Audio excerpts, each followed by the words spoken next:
আসসালামু আলাইকুম, কেমন আছেন সবাই? আমরা আলহামদুলিল্লাহ ভালো আছি। আজকের ব্লগে আপনাদের সবাইকে স্বাগতম।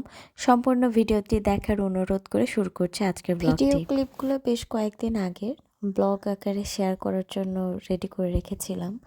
তো আজকে ভয়েস ওভার দিয়ে আপনাদের সামনে প্রেজেন্ট করছি। তো সকাল সকাল রন্টু সাহেব আমাদের প্রজেক্ট থেকে মাছ এনেছিল। আপনারা যদি আমাদের প্রজেক্টের ভিডিওটি দেখে থাকেন তাহলে অবশ্যই জানেন যে প্রজেক্টে মাছ মারা হয়েছিল। তো পরের দিন ভোরবেলায় গিয়েছিল তাজা মাছগুলো আনতে। দেখতেই পাচ্ছেন জাপানি রুইটি এখনো জীবিতই রয়েছে। আর কিছু লওলা মাছ বা নয়লা মাছ বলে সম্ভবত, এই মাছ এনেছে 3টা। আর বড় সাইজের কয়েকটি বাটা মাছ এনেছিল। আমার একটি অভ্যাস, যে ব্যাগে করে মাছ নিয়ে আসে রন্টু সাহেব, আনার সঙ্গে সঙ্গে আমি মাছ বের করে সেই ব্যাগটি সাবানের গুঁড়িতে ভিজিয়ে রাখি, ধুয়ে ফেলি।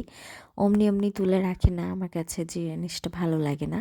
তো এখানে আমি বাজারের ব্যাগটি ভিজিয়ে রেখে দিচ্ছি। মাছ কুটা শেষে ব্যাগটি ধুয়ে ভালো করে শুকিয়ে তারপরে তুলে রাখবো। আর এদিকে আমি সবগুলো মাছের আঁশ ছাড়িয়ে ধুয়ে রেখে দিয়েছি একবার। ভালো করে আঁশ ছাড়িয়ে নেবার পরে আমি খুব ভালো করে কিছু সময় ধুয়ে নিই, যেন গায়ে কোনো প্রকারের আঁশ না থাকে। এরপর মাছের ফুর এবং ল্যাঞ্জা কেটে নিয়ে সুন্দর করে নাড়ি ভুড়ি বের করে পিস পিস করে আবারও লবণ দিয়ে ভালো করে ধুয়ে নিয়ে পলিথিনে করে ভাগ ভাগ করে রেখে দিচ্ছি। যে কয়দিন চালানো যায় ইনশাল্লাহ চালিয়ে নিব। আর এদিকে ছোট ছোট বাটা মাছগুলো দেখে আমার খুব আলু বেগুন দিয়ে বাটা মাছের চচ্চড়ি খেতে মন চাইছিল, তো তাই রান্না করে নিচ্ছি। পেঁয়াজ, কাঁচামরিচ, হলুদ, লবণ এবং খাঁটি সরিষার তেল দিয়ে আগে এই মশলাটাকে সুন্দর করে হাতে মেখে নিব।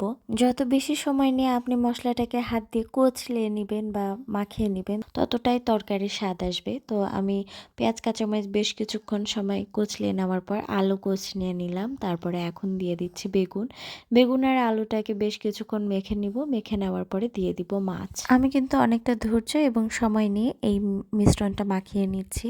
এরপরে আমি দিয়ে দিব মাছ। মিশ্রণটা মাখানোর সময় কিন্তু আলু বেগুনটা একদমই নরম হয়ে আসবে, ভেঙে যাবে না, কিছুটা নুডলসের মতো হয়ে থাকবে। মাছ দিয়ে দেওয়ার পরে আমি আবারও কিছুটা সরিষার তেল দিয়ে আলতো হাতে এখন মাছটাকে আলু বেগুনের সঙ্গে সুন্দর করে মাখিয়ে নিব। আমি কিন্তু অনেকটা সময় নিয়েই মাখিয়ে নিয়েছি এবং আলতো হাতে মাখিয়ে নিয়েছি যেন মাছগুলো ভেঙে না যায়। মাছ মাখানোর শেষে আমি পর্যাপ্ত পরিমাণ পানি দিয়েছি, অতিরিক্ত পানি দিইনি, যেন শুধু আলু আর বেগুনটা সুন্দরভাবে সেদ্ধ হতে পারে সেই পরিমাণ মতো পানি দিয়ে আমি মাছটা রান্না করে নিচ্ছি। শেষ পর্যায়ে কিন্তু আমি পানি একদমই শুকিয়ে নিয়েছি। এই তো হয়ে গেল আমার বাটা মাছের চচ্চড়ি। ধনিয়া পাতা থাকলে আরেকটু ভালো লাগতো, কিন্তু যেহেতু আমার ছিল না তাই ধনিয়া পাতাটা স্কিপ করে নিয়েছি। আপনাদের থাকলে অবশ্যই দিয়ে দিবেন, অসম্ভব মজা লাগে এই বাটা মাছের চচ্চড়ি। তো সবাই সুস্থ থাকবেন, ভালো থাকবেন, আমাদের জন্য দোয়া করবেন। ইনশাল্লাহ দেখা হবে পরের ব্লগে। আসসালামু আলাইকুম।